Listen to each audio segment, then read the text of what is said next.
Hola, ¿qué tal? ¿Cómo estás? Te recuerdo que continúas en la sintonía de tu emisora municipal o ciudadana y que vamos a comenzar una nueva edición de 20 años en la vida de un comprador de discos.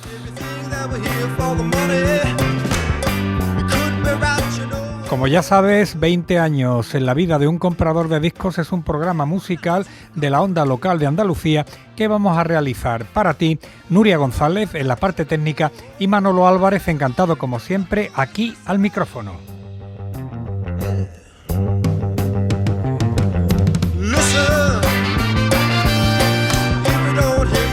Nuestra edición de hoy comienza con una leyenda de la música española. Ellos son Pequeñiques y un tema de 1966, Hilo de seda.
Ahí estaban Pequeñiques y un tema maravilloso de 1966.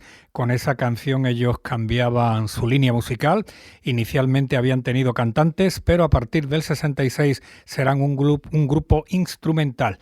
Para hablar de la segunda parte de la historia del grupo, tenemos aquí a uno de los miembros fundadores.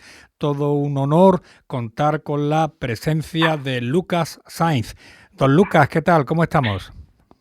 Pues muy bien, oye, muchas gracias por la introducción que has hecho. En fin, te lo agradezco. Estupendo. Que nos ponderes de esta manera. ¿Qué te iba a decir, Lucas? Para mí lo más interesante de Pequeñiques es a partir de este tema, de 1966, pero de la etapa anterior quiero hacerte solo dos preguntas.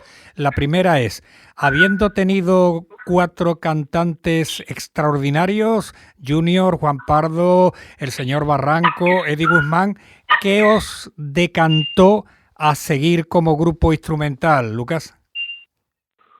Bueno, cuando nosotros fundamos el grupo, que yo tenía 15 años, y estábamos estudiando en el Instituto Ramiro Maestre del bachillerato, recuerdo que mi hermano era compañero de clase de Ignacio Martín Sequeros, que era el bajista. Se puede decir que de aquella época yo creo que quedamos solamente Ignacio y yo. Ya sabes que el resto, inicialmente han nombrado al filipino Eddie Guzmán, sí, que sí es cierto que fue cantante nuestro. no, no recuerdo si, por lo menos recuerdo que grabó el primer disco, eso sí, seguro, y luego grabamos otro EP con él, con un tema que se llamaba La Gitana. Eso sí lo recuerdo. Sí, Quizá a lo mejor la grabasteis, discografía. vuestro primer EP es con Eddie Guzmán y el último también es con él. Pues mira, me ha recordado algo que se me había olvidado. ¿Entiendes? El orden en que se ven grabados los EPs. Pero sí te puedo decir una cosa, que el hecho de dedicarnos al tema instrumental partió fundamentalmente de cuando hicimos una versión de Los Cuatro Muleros, Sí. Que fue en una época que estaba con nosotros cantando Juan Pardo, que como bien sabes se convirtió en un cantante muy famoso. Primero formó Los Brincos junto con Junior, que también fue cantante nuestro antes que Juan Pardo, ¿entiendes? Y luego, bueno, se unió, falleció Junior junto el mismo año que falleció mi hermano, en el 2014, y Fernando Alves, que para mí era el artífice también de Los Brincos, que era el batería, que se murió hace ya más años, y para mí era un poco el líder, por decirlo de alguna manera. Siempre en todos los grupos hay uno del grupo que suele convertirse en el líder, el que mueve los hilos, llámalo como quieras. En el caso de Pequeñiques, yo considero que siempre fue mi hermano Alfonso. Eso lo tengo muy claro. Y bueno, creo que los demás también. Lo que pasa es que de aquella época al día de hoy, como te repito, solo quedamos en este mundo Ignacio y yo. Los demás fueron incorporándose en diferentes momentos. El mismo Tony Luz no fue el que estrenó el grupo en la primera actuación que tuvimos en el teatro del Ramiro Maeztu, que ni siquiera nos teníamos el nombre de Pequeñiques ya. El nombre surgió luego más tarde, no te puedo precisar cuántos meses más o después. Y en ese acto que se celebró en el teatro del Ramiro, quiero recordar que nos presentaron como los hermanos Sainz y su conjunto. Eso es lo que pasa por mi cabeza.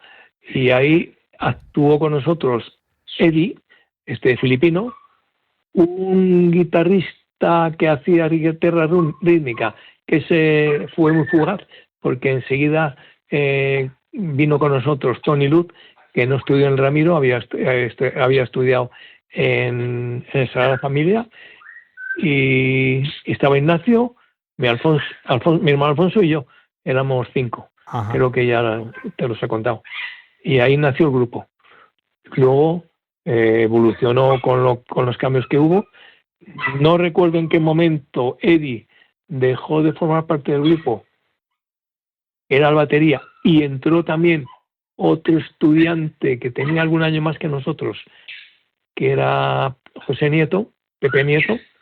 Sí. Él se quiso dedicar a la música y llegó a ser un buen director de orquesta.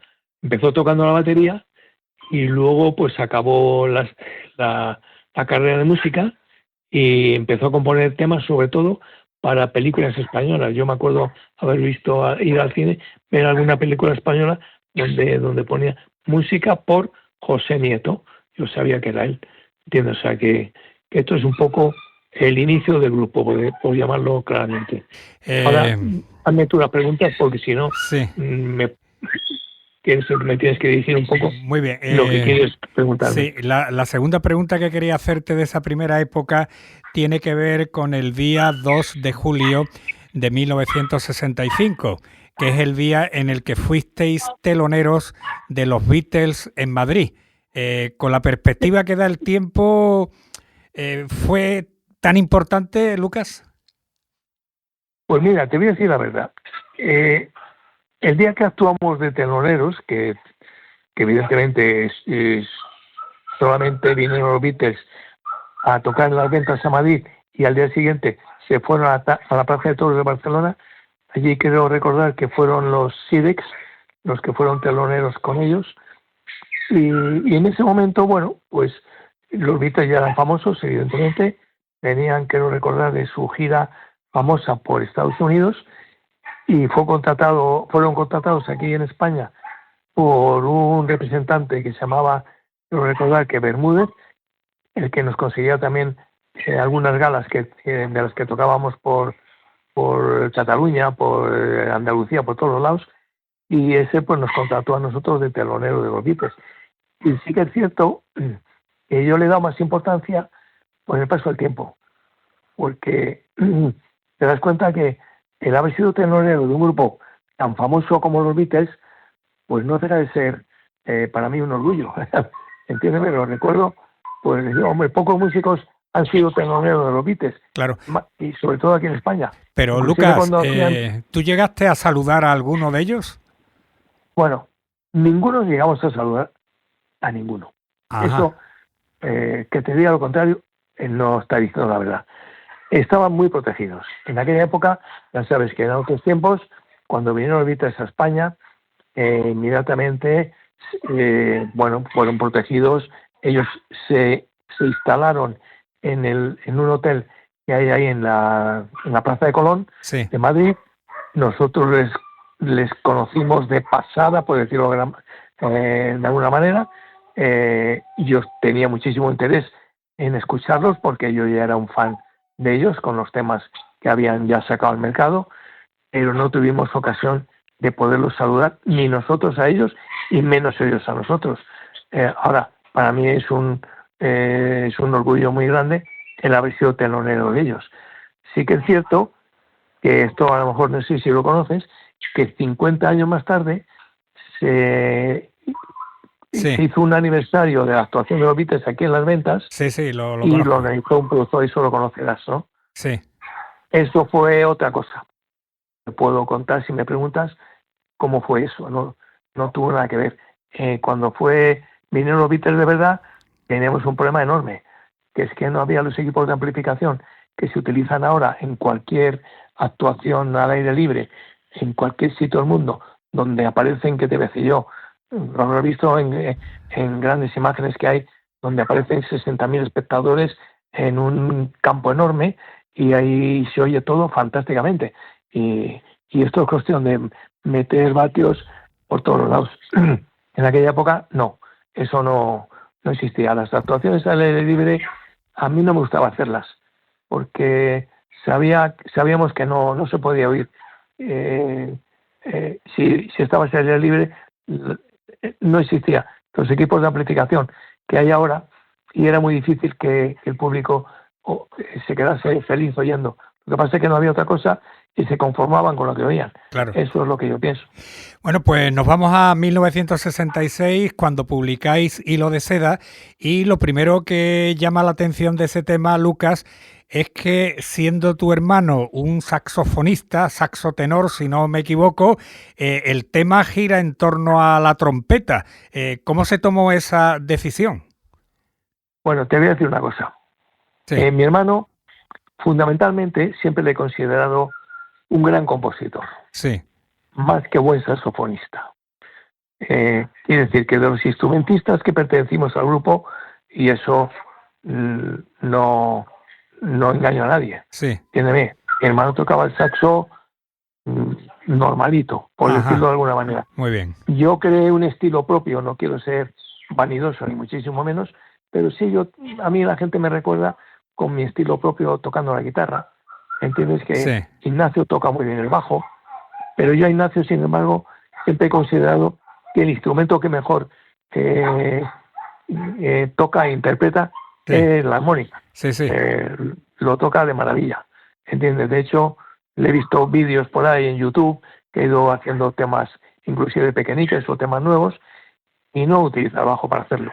Utiliza la armónica, que lo toca muy bien. O sea, que mi hermano no era un gran saxofonista. Como instrumento de viento era el que utilizaba porque era lo que había aprendido. Pero él componía canciones con la guitarra. Entonces, Lucas, ¿quién toca la trompeta en Hilo de Seda? ¿No es tu hermano? No. Mi hermano no tocaba la trompeta. La trompeta en esa grabación la tocó un profesional. Él no voy a decir una mentira. O sea, mi hermano no tocaba la trompeta. Mi hermano tocaba el saxo. Sí que es cierto que, por ejemplo, pues en la versión que nos dio pie que no es que compusiéramos Hilo de Seda y por ese motivo se grabó temas instrumentales. No, eso vino, mi forma de entenderlo, en que tuvimos éxito, como te he dicho antes, Sí. en una versión de Los Cuatro Muleros, tocado por mí con la guitarra. Hicimos un arreglo donde también Alfonso metía un trozo de saxo, que lo hace muy bien, no quita que dominase el saxo a la perfección, para que en ese tema lo interpretase estupendamente. Bueno, y los temas que tocaba el saxo y que estaban grabados anteriormente a convertirnos en un grupo plenamente instrumental, pues también lo hacía correcto, no voy a criticarle ni lo más mínimo. Pero vuelvo a repetirte que para mí lo que tenía sensibilidad y lo que mejor hacía Alfonso era componer temas. Evidentemente, yo también hice composiciones, entiendes, que las compartimos algunas él y yo, y te puedo nombrar, por ejemplo, temas que estaban más bien enfocados a tocar la guitarra, como puede ser Bustero y Bailarín, que te sonará como es lógico, Sí. el mismo Lady Pepa, ¿entiendes? Ese es una composición casi al completo mía, ¿entiendes? Frente a Palacio también tiene una entrada de guitarra, ¿entiendes? Nos repartíamos un poco las composiciones. Ignacio también participó en alguna composición, ¿entiendes? Y los demás del grupo quizá menos. No, los que más componíamos era principalmente mi hermano, que tuvo la idea feliz de componer Hilo de Seda, porque ahora te voy a contar algo sobre Hilo de Seda. Sí. Yo me casé en el año 76. Sí. Y decidí pues viajar a Estados Unidos como viaje novios. Fui primero a Nueva York y de ahí luego iba a bajar a Orlando, donde vivía mi hermano Alfonso, ya instalado allí y trabajando como ginecólogo en Florida, en Orlando, y eso fue mi viaje. Y al llegar a Nueva York, me acuerdo perfectamente que al entrar en el lobby del hotel, que me parece que era un hotel que estaba en la 7ª Avenida, si no recuerdo mal, me llamó la atención que en el ambiente musical del hotel, Sí. oigo Hilo de Seda, pero no la versión nuestra, una versión que yo no conocía. Y luego pues sí que descubrí que en Estados Unidos tuvo éxito ese tema y se llegaron a realizar por lo menos 14 o 15 versiones diferentes, a las cuales yo no me acuerdo haber tenido acceso. Escuché alguna, pero ahí se quedó. Hablando Pero de... te lo cuento como anécdota. Sí, el primer álbum de Pequeñique se editó en Estados Unidos. ¿Llegasteis a viajar para hacer promoción o no? No. Mira, el único contacto que llegamos a tener en Estados Unidos fue posteriormente cuando grabamos un tema que quizá conozcas, que ya no pertenecía ni siquiera al segundo álbum, si no recuerdo mal, que se llamaba Tren Transoceánico a Bucaramanga. Siempre. Pues, ese tema pues te sonará porque tenía... ¿Y por qué llamó la atención y nos entrevistaron en Estados Unidos? Que no fuimos proceso para ser entrevistados allí, sino porque coincidió que hicimos un viaje allí, y creo que estábamos mi hermano y yo solos, no recuerdo, creo que solo estábamos él y yo, y nos entrevistaron en una compañía, bueno, no era una compañía, era un productor norteamericano, que si te soy sincero, creo recordar que también era clásico, que también organizaba eventos de boxeo fundamentalmente, que tenía un despacho impresionante en Nueva York. Claro, esto ha ocurrido hace muchísimos años y no me acuerdo del nombre, pero creo que era un tipo famoso, que tenía una oficina allí fantástica, con una vista en un rascacielos inmensa sobre Nueva York, porque de alguna manera se interesó por también intentar sacar, no sé si era United Artists, la compañía musical o la compañía de discos, que se interesó al escuchar ese tema como dando a entender que habíamos pegado un salto al futuro. Eso es lo que creían haber descubierto en el tema ese de Tentas Solar. Por el ritmo que tenía, era como vanguardista, entiéndeme. Sí. Y luego se quedó en nada, porque mucho proyecto, pues sabes, los proyectos hay que llevarlos a cabo. Claro, y pero... no se llevó. Pero volviendo a Hilo de Seda, el álbum lo editó la compañía de Geralper, que en aquella época Bueno, tenía un peso importante en la música americana. El que tocaba la hombre, trompeta quedó deslumbrado por el sonido de vuestro primer álbum. bueno, más que por el sonido, yo pienso que fue por la composición que hizo mi hermano, que fue muy buena. Pues ya sabes que había una parte inicial de trompeta Sí, y luego había un coro que hacía la parte del chorus de en medio, ¿entiendes? Y yo creo que Herb Alpert, que a mí me encantaba la música que hacía, vamos, yo recuerdo, ahora ya, claro, se escucha menos, pero yo recuerdo cuando viajaba en coche, me ponía una cinta grande de sus temas y porque me encantaba lo que hacía este hombre. Tenía un grupo muy completo con unos arreglos fantásticos. O sea, son gente que ha quedado para la historia. Eso lo tengo claro. No sabía que este hombre se había quedado entusiasmado con Nilo de Seda. Es algo que tú me estás contando en este momento, pero no sabía que él se había impresionado por el tema de Hilo de Seda. sí, es que el primer álbum vuestro, en mi opinión, es buenísimo. ¿Qué te iba a decir para terminar con ese álbum ya? La portada que me dices, esa foto en medio del campo, me llama mucho la atención que de los 5, 4 vais con traje. Jorge Matei, el batería, va por libre, ese no lleva traje, pero lo del traje siempre fue importante en Pequeñiques, ¿no? Bueno, no es que fuera importante, era otra época, entiéndeme. Ahora ya no ves a ningún grupo actuando con un traje.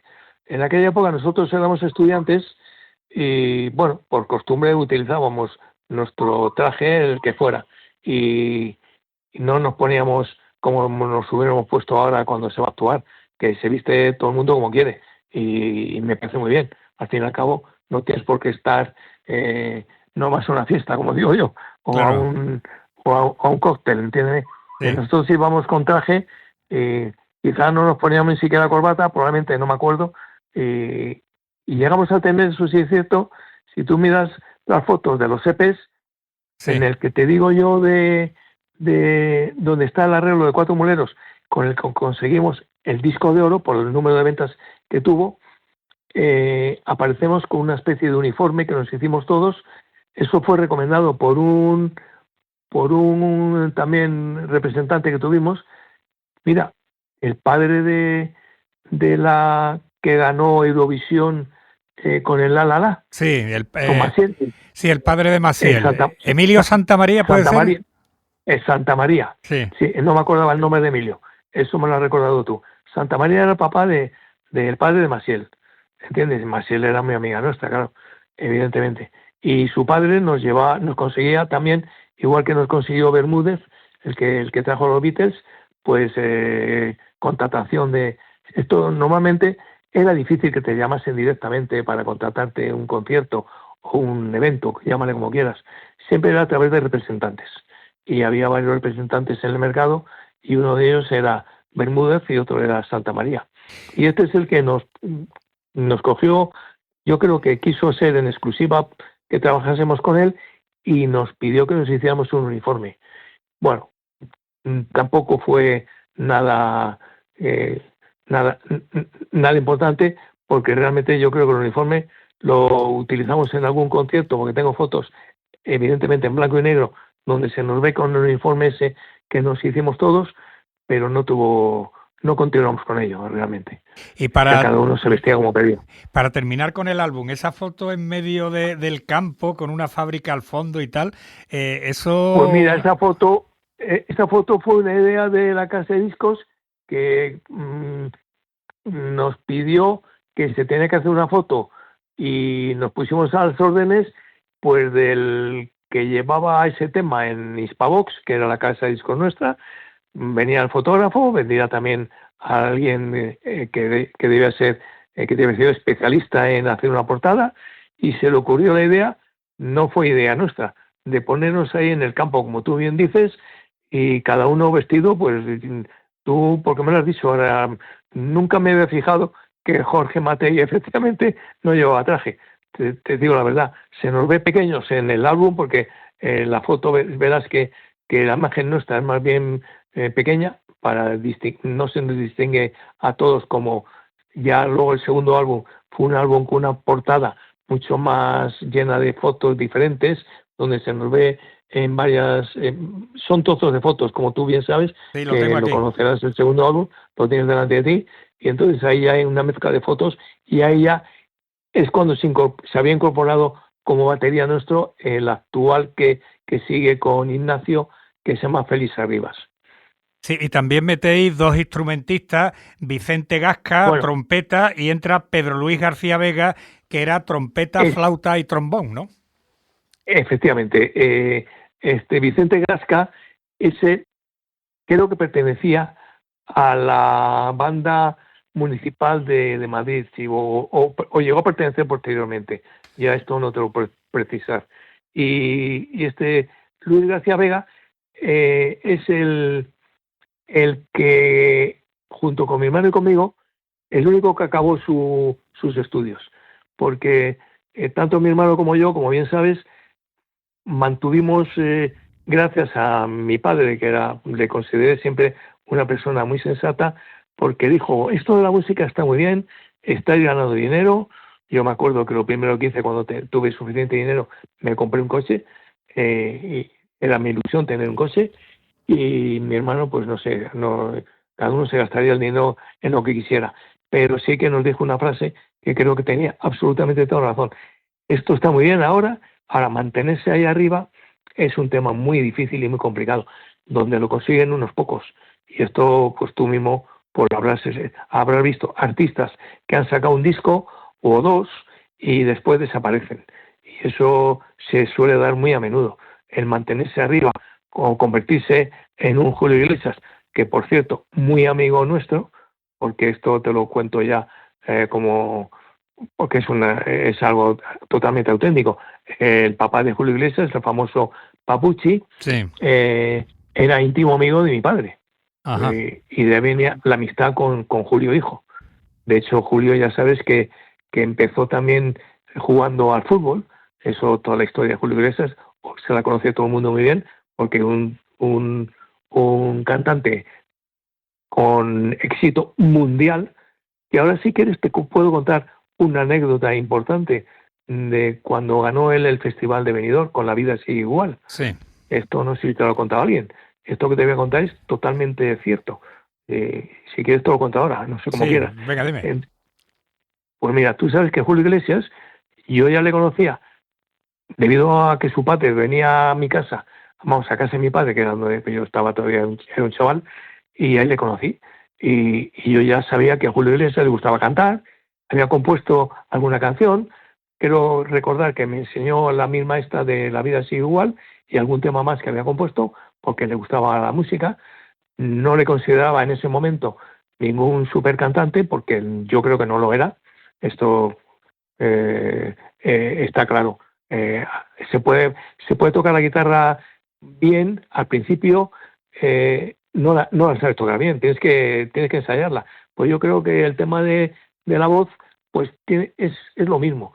Otra cosa es que no puede ser cantante de todo el que quiere. Tiene que tener aptitud. Yo no puedo cantar. Yo me pongo a cantar y soy un petardo. Eso lo tengo muy Ajá. claro. Yo toco la guitarra, pero no me pidas cantar porque no soy capaz de hacerlo. Pero en ese festival, pues dio la casualidad que a nosotros, que ya habíamos grabado discos, pues nos contrataron como invitados fin de fiesta, que es lo que tenía por costumbre el Festival de Benidorm. No solamente la actuación de los noveles, sino que siempre contrataban a algún artista de invitado. Y ese año dio la casualidad que nos contrataron a nosotros, con lo cual el famoso Papucci, entre bastidores, como no conocía a nadie, estaba junto con mi hermano y conmigo, que es a los únicos que conocía allí en el festival. Y Ajá. cuando ganó su hijo, Sí. que te puedo asegurar que como lógico que es, era la primera vez que actuaba al público, estaba nervioso, no sabía en dónde poner las manos, porque eso es muy normal en cualquier actuación que haga un cantante su primera vez ante el público. Tampoco cantó maravillosamente, eso yo creo que lo sabe hasta él, yo estoy convencido. Entonces, pero su padre, que estaba allí entre bastidores, que era su fan, evidentemente, pues nos llevó a mi hermano y nos dijo la siguiente frase. Nos dio un abrazo y dice: Alfonso, Lucas, acordaros de lo que os voy a decir. Claro, en ese momento yo no sabía qué me iba a decir el famoso Papuchi, Julio Sí. Padre, ¿entiendes? Y nos dice, mi hijo va a ser número uno en todo el mundo. Claro, en ese momento, después de haber oído a su hijo, que cantó muy regular y sin verle aptitudes para convertirse en un Frank Sinatra o en cualquier artista de los de primera fila, pues dices, bueno, no sé qué habrá visto este en su hijo. Es lo primero que se te pasa por la cabeza. Claro. Pues mira, tuvo razón. Por eso lo cuento de esta manera, ¿entiendes? Ajá. Porque acertó al 100%. Muy bien, bueno, Y yo pues creo, nos vamos, Lucas, al año 1969, que pasan muchas cosas que yo creo que conviene recordar contigo. La primera es que fundáis una compañía discográfica que se llama Guitarra. ¿A qué vino sí, eso? ¿Cómo surgió la idea de convertiros en empresarios discográficos? bueno, siempre teníamos eso, mi hermano, que siempre, como te he dicho, tenía su idea de la música en la cabeza, porque más que yo, eso es la realidad. Porque sí que es cierto, como bien sabes, en que tanto mi hermano como yo acabamos la profesión y yo hice una carrera que en aquella época pues se supone que era exigente, que era ingeniero de caminos, canales y puertos, y solo estaba la Escuela de Madrid. Había que ingresar en la escuela en 2 años, si no te decían que fueras a estudiar otra cosa que al día de hoy no existe. Al día de hoy hay cantidad de escuelas de ingeniería por toda España y no era tan exigente como en aquel entonces. Ahora no es tan exigente como pasaba en aquel entonces cuando yo estudié. Y mi hermano acabó medicina y cuando yo acabé ingeniero, pues yo decidí irme unos meses bueno, un poco de tomarme un año sabático, pero sin perderlo. Me fui a Londres unos meses para estudiar inglés, porque creía y se demostraba que el inglés es un idioma que había que aprender sí o sí en algún momento de tu vida. Y de hecho, no digo todo el mundo habla inglés, pero creo que se cometía un error al principio aquí en España, cuando se estudiaba el bachillerato, que parecía que nos pedían siempre estudiar francés. Y yo creo que en el mundo lo que se habla fundamentalmente en cualquier sitio del mundo es inglés. O sea, el francés se habla en muchos sitios también, pero lo que más se habla es el inglés y luego el español. Eso lo tengo muy claro. Entonces, aprendiendo inglés sabías que te podías mover con el mundo, por todo el mundo con gran facilidad. Y por eso me fui a Inglaterra para aprender inglés. Estuve unos meses allí eh, eh, combinándolo con que yo me escapaba de vez en cuando de Londres a Madrid sin que se enterasen mis padres. ¿Y por qué? Por otra actividad que probablemente tú conozcas, que yo también me gustó, me aficioné a ello, que fue el mundo de los rallies del motor. Que Sí, de eso, hecho yo tengo una anécdota, no soy capaz de ponerle fecha. Yo juraría que fue un programa de fin de año en televisión española. Están tocando Pequeñiques y de pronto llegas tú con un coche de rally. Y sí, dice tu hermano efectivamente. Alfonso, desde que Lucas se dedica a correr rallies y a ganarlos, no quiere saber nada con los Pequeñiques. Bueno, eso fue una frase un poco exagerada, Sí, pero entiéndeme. ¿eso en qué año fue? ¿Tú eres capaz de ponerle fecha? ¿Eso que fue? 68 o 69, ¿no? Pues mira, Porque tú ya, no te, ya no te, no, competías, ¿no? Tú apareces bueno, con un yo, coche, no, vamos, yo te puedo, igual que te puedo contar la historia de cómo nacieron los pequeñiques, aunque me pueda olvidar de muchas cosas, sí que recuerdo cuando empecé a correr. Y yo empecé a correr en el año 67. O sea, yo acabé la carrera en el 68. sí, Pues yo en el 67 tuve que combinar tres cosas, o simultanear, mejor dicho. sí. Era el tema musical, que seguíamos actuando en el año 67, por ahí. Seguíamos grabando discos, no recuerdo qué discos grabamos en ese año, Sí. eso había que mirar Yo te lo digo si en tienes el... mucho interés, porque lo Bueno, tengo aquí, vamos. hombre, tanto como recordar lo Mira, que grabamos te en lo cada digo, año. te lo digo rápidamente. Fue un año muy bueno. Sí, Grabasteis un LP y 3 singles que fueron Robin Hood, Embustero y Bailarín y Sol de Medianoche. 3 magníficas bueno, lo que canciones. pasa Lo que pasa es que esos temas yo creo que están en Embustero y Bailarín, está en el primer álbum. No, en el segundo. Embustero y Bailarín. En el segundo LP, sí, en el que tiene las fotos pequeñitas. Sí, no, pues puede ser que tenga razón. Porque lo tengo aquí delante, vamos, no es que yo sea si me un lo dices fenómeno. tú, de hecho, Embustero y Bailarín abre la cara B del disco, Lucas. Es la primera de la cara B. Pues mira, te prometo que estaba equivocado yo ahora mismo. Ajá. Porque yo pensaba que en el primer LP, sí que es cierto que está Hilo de Seda, por supuesto, está Lady Pepa, sí. Frente a Palacio. Sí, esos son los 3 singles del primero. Bueno, y por eso no es que se grabaran esos singles, sino que la casa de discos publicaba, cuando se grababa un álbum, es cuando empezó a aparecer los singles. Y eso lo vas a comprender perfectamente, porque la casa de discos lo que hacía era, buscaba qué tema del álbum consideraban ellos que era el tema estrella para promocionarlo, y entonces publicaban un single para no tener que regalar a todas las emisoras o a todos los periodistas a los que se dedicaban a promocionarte el álbum, pues un álbum completo. Entonces regalaban los singles. Supongo, no sé si tú estabas dedicado al tema de la radio en aquella época y hacías esta labor, ¿entiendes? Luego esto se convirtió ya en un negocio. Inicialmente se regalaban los discos a las emisoras que tenían programas musicales y al que le gustaba lo ponía.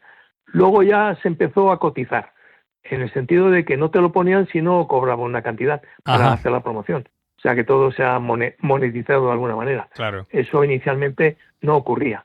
O el presentador de un programa musical y le gustaba algo y lo ponía sí o sí porque le encantaba a él, no porque le pagasen. Claro. Y luego pues había que pagar para que te pusieran. Esa es la diferencia. Eso ya se descubrió posteriormente. Bueno, pues volviendo a 1969, Lucas, ponéis en marcha guitarra y automáticamente aparece un grupo que yo creo que era la competencia de Pequeñiques, que era Tarantos, era Pequeñiques contra sí mismo, ¿no? Bueno, no realmente lo tienes que mirar bajo ese punto de vista. Realmente Tarantos no lo creamos para crear, para tener un grupo que le hiciera la competencia a Pequeñiques. Eso se creó porque nos juntamos con los Pasos. Estábamos, creo que en la parte de Tarantos, nada más exclusivamente mi hermano Alfonso, que prácticamente ahí no intervino tocando nada, aunque sí intervino en la producción. El que más canciones de las que se publicaron en Tarantos hay compuestas, las hice, creo que recordar que las hice, la mayoría las hice yo. Sí, la mayoría son tuyas. El batería de Pasos, Baizán, creo que tenía un tema que se llamaba Elsa, si no recuerdo mal, que a mí me encantaba, y que también, si tienes el disco de Tarantos, sí, lo tengo aquí delante. Mirar y creo que aparece Elsa, ¿no? Si no recuerdo mal, sí, ¿no? Sí, pero la mayoría son tuyas. Mira, te recuerdo. Sí. El Seneca es tú y tu hermano. Hueco para una lágrima, tuya. Hueco para una lágrima, esa la dice yo entera. Otra cosa es que mi hermano, te digo la verdad, él se apuntaba se apuntaba a todo. Y si yo ponía una canción, pues se ponía Alfonso y Lucas Sainz. Y a lo mejor, pero nunca a lo mejor, no quiere decir nada eso, entiéndeme. Claro, que él quería ser protagonista, le gustaba porque era el líder y yo respetaba muchas cosas las que hacía él, porque al fin y al cabo el grupo Pequeñiques se movió gracias a todo lo que trabajó mi hermano por el grupo. El que se hablaba con los representantes, el que buscaba las galas, el que nos pedía o organizaba las horas de ensayo, que en aquella época ensayábamos cuando Hispavox hizo su edificio con el estudio nuevo en la calle Torre Laguna, hizo un estudio fantástico y ahí nos dejaban ensayar, porque claro, ensayar al principio era muy difícil. Ensayábamos habitualmente en la casa de mis padres, en la calle Montesa, en un semisótano que había allí, solíamos juntarnos allí para ensayar. Siempre era un problema ver dónde ensayábamos, porque inclusive tú sabes que hay grupos que por ahí se alquilaban salas de ensayo Sí. donde estaban sonorizadas y te costaba un dinero al mes para disponer de esa habitación, por llamarlo de alguna manera, donde poder ensayar, porque no era fácil ir a una casa a decir, voy a meter ruido aquí. Podían protestar los vecinos, podía ocurrir. Y nosotros ensayamos ahí en el semisótano de la calle Montesa.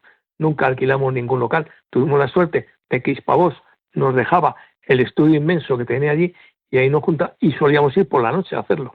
Entonces era mi hermano el que, marcaba la pauta. Oye, pues mira, vamos a ensayar mañana por la noche. A la mañana por la noche, bueno, por la noche, no a las 12 de la noche. Sí. A lo mejor a las 8 de la tarde, que ya habían dejado de grabar en el estudio de Hispavox, pues nos daban hueco como cuando ellos querían, evidentemente. Las grabaciones se solían hacer durante el día y por la noche pues tenían el estudio libre y nos dejaban ensayar allí. Y eso es el tema y lo que me cuentas de Tarantos, ¿entiendes? No ni de lejos se nos pasó por la cabeza el intentar hacer un grupo que le hiciera la competencia a Pequeñiques en absoluto. Eso fue una idea que tuvimos porque la casa de discos no nos dejaba a nosotros, porque teníamos firmado en una exclusividad como Pequeñiques para grabar con ellos. Y entonces la manera de eludir ese compromiso contractual que teníamos pues fue fundar primero una marca que le llamamos Guitarra, pero era una editorial más que una compañía de discos. No podíamos tener una compañía de discos. Yo, si te soy sincero, pues ahora mismo no me acuerdo en qué estudio, no sé si fue en Quirios o en algún otro estudio donde creo que fue en Quirios, que es un estudio que existía yendo hacia Villanueva de Odón, saliendo de Madrid, un estudio que se hizo muy famoso, donde iba mucha gente a grabar. Y allí vinieron pues los componentes de los que tuvimos que ensayar los temas, por supuesto, los estuvimos ensayando, no me acuerdo dónde, y luego lo grabamos en un estudio que no tenía nada que ver con Hispavox, eso está claro. Y se publicó, y bueno, fue más que por intentar tener éxito con otro grupo, porque a mí me gustaba mucho las canciones que había compuesto yo y quise grabarlo y para evitar que, y como no lo íbamos a hacer con los Pequeñiques auténticos, sino que lo habíamos decidido con Joaquín Torres, que era de Pasos, y el batería también, Baizán, y el otro que intervino, Joe González, que hizo arreglos de ese disco, ¿entiendes? Pues lo hicimos y se nos ocurrió poner el nombre tal. De hecho, hay una cosa que tú desconoces, que cuando nos pidieron hacernos unas fotos para promocionar eso de alguna manera, sí, no podíamos estar presentes. Yo busqué amigos míos, sí, de tal manera que, y algunos amigos eran, pues mira, uno de ellos era mi copiloto cuando yo corría en rallies, otro íntimo amigo mío, gente que no tenía nada que ver con la música y figuraba en una fotografía que no sé si la tengo por ahí siquiera, donde ponían que el grupo Tarantos eran estos que salían en la foto, y ahí no aparecíamos ninguno de los que habíamos intervenido en la grabación. De todas formas, te digo una cosa, Lucas. El primer single de Tarantos, que es buenísimo, el Seneca Made in Spain, ese tema suena a Pequeñiques por los cuatro costados. Quiero decirte bueno, tiene que ser a Pequeñiques porque está compuesto por un Pequeñique. Claro, pero quiero decirte que en Hispavox no eran tontos. Cuando ellos escuchan eso, saben que sois vosotros. ¿No? Bueno, sí, pero tampoco le estamos haciendo la competencia. Ellos habían conseguido el éxito nuestro y nosotros tenemos que agradecer a Hispavox. Bueno, esto es una cosa que no te he contado al principio, sí. El grabar el álbum ese con disco instrumental, porque ellos no, cuando empezamos a grabar y tú lo puedes mirar en todos los EPs que se grabaron, ningún tema ahí era nuestro, quitando el de Gitana, el arreglo de Los Cuatro Muleros y poco más, entiéndeme. O bueno, así ya al final hubo algún tema que compuso, no sé si Juan Pardo también, que se cantó en algún disco de los que grabó él, pero era aisladamente, y eran temas cantados, todos esos, menos el arreglo de Cuatro Muleros, entiéndeme. Y cuando nos dimos cuenta, y la casa de discos también se dio cuenta de que tuvimos un éxito importante con el arreglo de Cuatro Muleros, ya te digo que hasta nos dieron un disco de oro, quiere decir que el disco de oro te lo daban cuando se superaba un número mínimo de ventas, no me acuerdo qué cifra era importante, y se dieron cuenta y los convencimos para grabar temas nuestros, y se decidió grabar un álbum todo instrumental. Quiere decir que ahí es donde decidimos convertirnos en un grupo instrumental, porque eso es lo que habíamos tenido éxito. Primero porque nos habían obligado a hacer temas que venían ya con éxito del extranjero. Pero es que Junior prácticamente cantó temas que eran versiones. Claro. Todo eran versiones.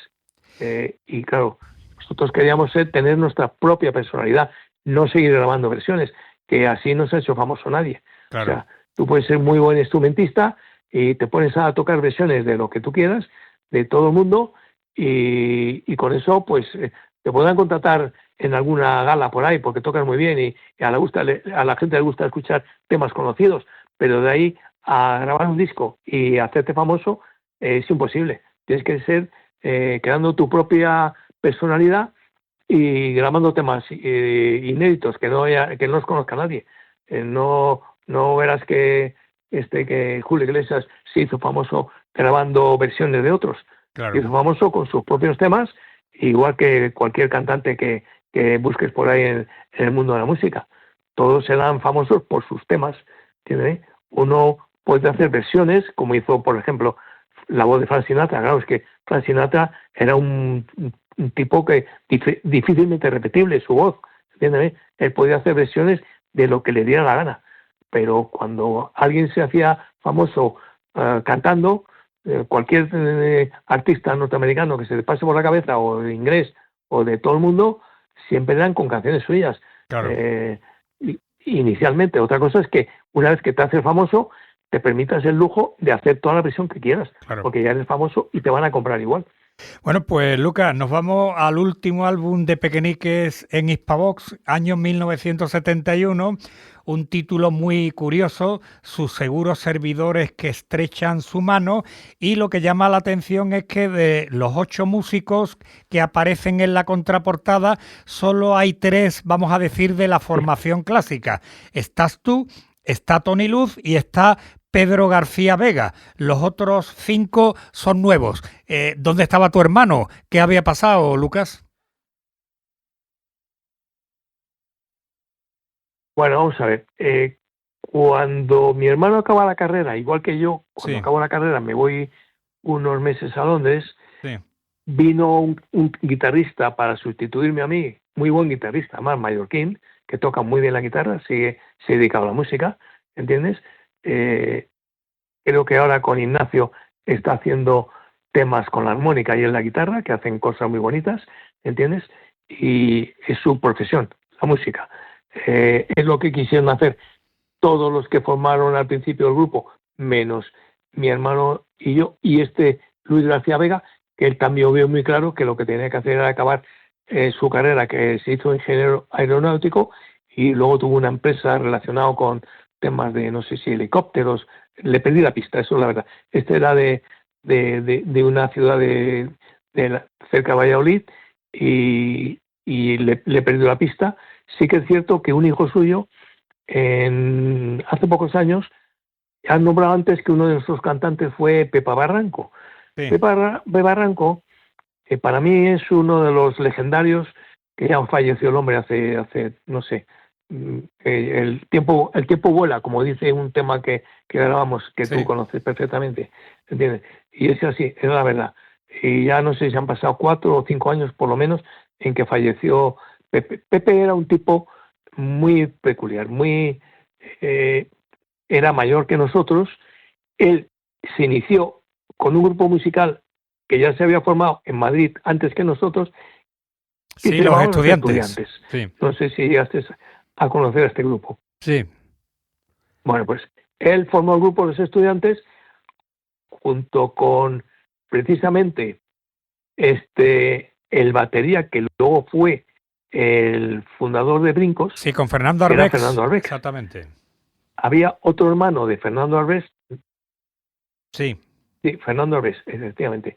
Él tocaba la batería con los estudiantes. Luego había un guitarrista que se llamaba, a ese le he perdido la pista totalmente, no sé si sigue en este mundo o no, que se llama Rafa Lacil, que tocaba bien la guitarra, tenía otro estilo diferente totalmente al mío. Luego hubo también otro que era el bajista, que falleció muy pronto pues, haciendo el servicio militar, porque se cayó tuvo la mala suerte de que se cayó de un camión y se partió la cabeza o algo así, quiero recordar, ¿entiendes? O sea que, pero Pepe Barranco, para mí, lo que dominaba a la perfección, y para mí no he oído a ningún cantante en este país de hacer rock and roll puro, ¿me entiendes? Sí. El rock and roll hay que remontarse a unos años antes, inclusive de los años 60, porque el rock and roll, cuando se empezó a tener éxito en Estados Unidos, fue en los años 50. Claro. Cuando empezó, bueno, el que fue número uno en rock and roll en el mundo fue Elvis Presley, como todo el mundo conoce. Claro. ¿Entiendes? Luego ha habido muchos cantantes de rock and roll muy buenos que no se les conoce tanto como Elvis Presley, pero que yo he admirado toda mi vida. O sea, que me han gustado. El rock and roll para mí nació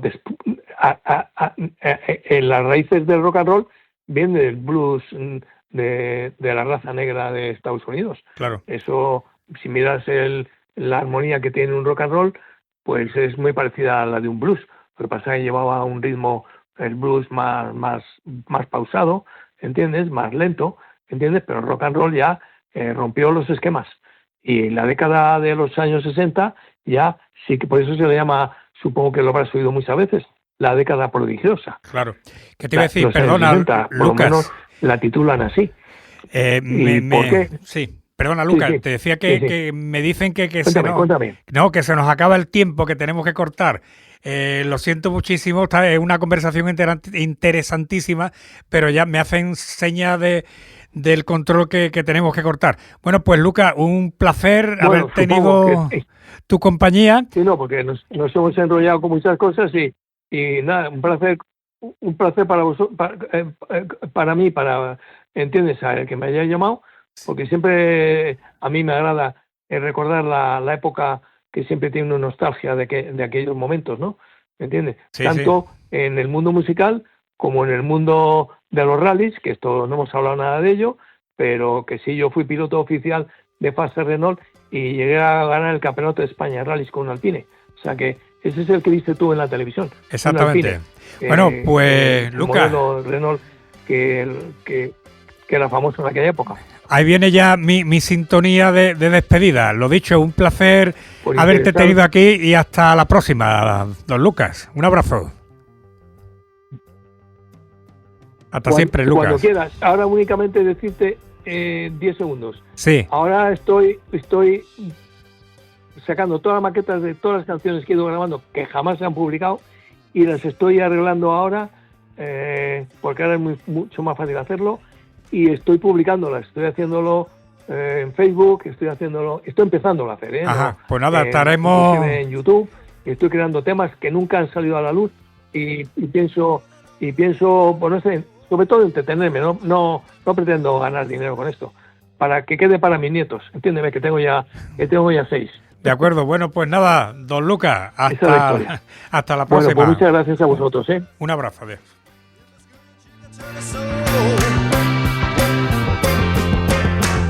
You can smile.